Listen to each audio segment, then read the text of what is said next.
And of course, tonight we do want to discuss more in regards to that story and the poll question tonight. So, of course, we are privileged to host a seasoned lawyer, Vincent Mugisha, to shed some light on the Computer Misuse Act. Welcome to tonight's News Night. Thank you.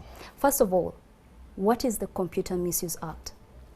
This is an act that commenced on February 2011 to deal with computer or electronic offenses or acts thereon.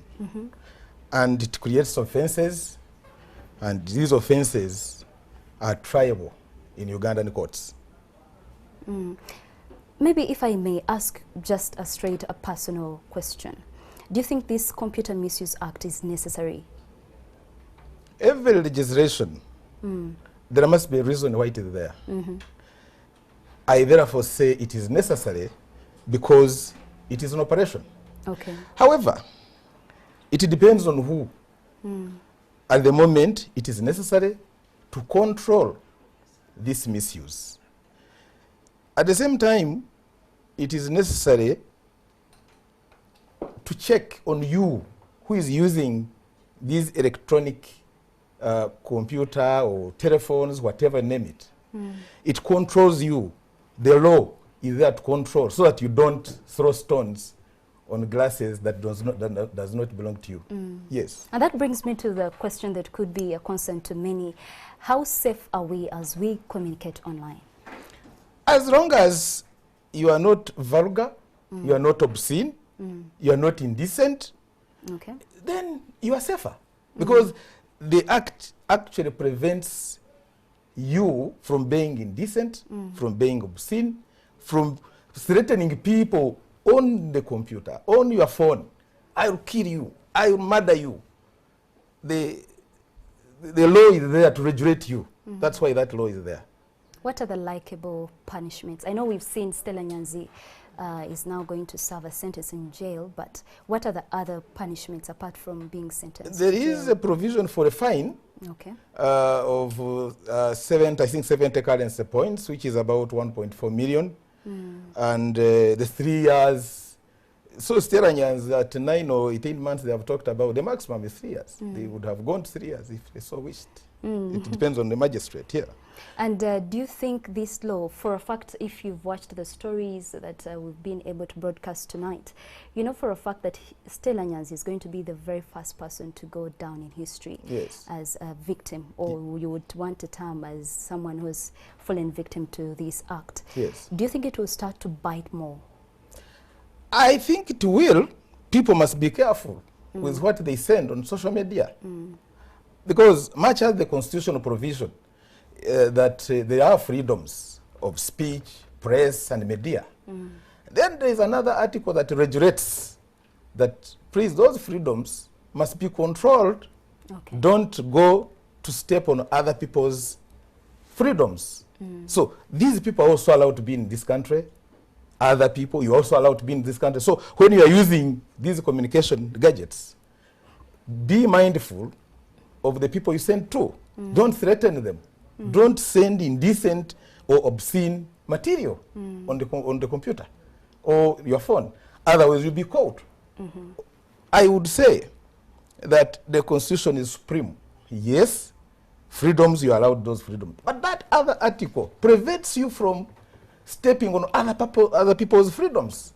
So the act is in line with the Constitution. Articles 29, Articles I think 43 of the Constitution. So that's where we're moving to. There's that prevention. Otherwise, if they were to leave you to do everything you want on your computer, or to do everything you want on your telephone, then they would be fighting everywhere. Some people even get to fight on the streets. You send me this one, you send. But in order to avoid those fightings, the law came into operation, and we have this law. We are lucky we have it. Assuming we didn't have it, what would have happened? Now some people are going to fear. The purpose of criminal law is to punish.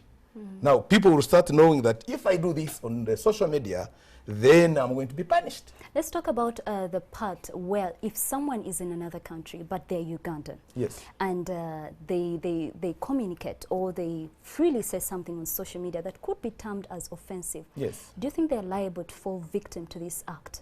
You know, this act is so wide. It is so wide. Even if you're in America and you do it, And you're Ugandan, you're Ugandan. The law looks at you as being here. and it also comes for you. Yes, and the jurisdiction is so wide. They are not even telling you which court you should go. They are just telling you a chief magistrate or a grade 1. Whether it's in Kagadi, whether it's in Arua, whether any court, they are not specifically saying this Buganda Road or anywhere. They can take you anywhere. So this law is so wide. The jurisdiction is so wide. It catches even people outside this country as long as you are Ugandans and you are communicating from a different country. And maybe finally, don't you think it's going to limit people from freely expressing themselves? Behave. That's the only word I can use. When you are communicating, know what you are communicating. The material you are pushing to the public. Be mindful of other people. That is more like self-regulation on what you're going to be putting Exactly. out. Self-regulation. But is it fair? Don't you think people are now going to be put in a cage where they are not able to freely say what is on their mind? It would be dangerous if this law was not there. This law regulates you not to be offensive. Don't abuse people. Okay, you can communicate whatever you want to communicate, but don't abuse, don't threaten, don't be indecent, don't be obscene. That's what the law is telling you. Okay. Would you want to be obscene? No. That's what I'm talking about. Okay. Thank you. Thank you so much for coming to our studios tonight. You're welcome. You heard it there. You heard it, of course, from lawyer Vincent Mugisha. Thank you for joining us. And some are happy about this Computer Misuse Act. Others are not. But at the end of the day, it is there, and we have to really follow it. Thank you for joining us. NTV Weekend Edition continues shortly.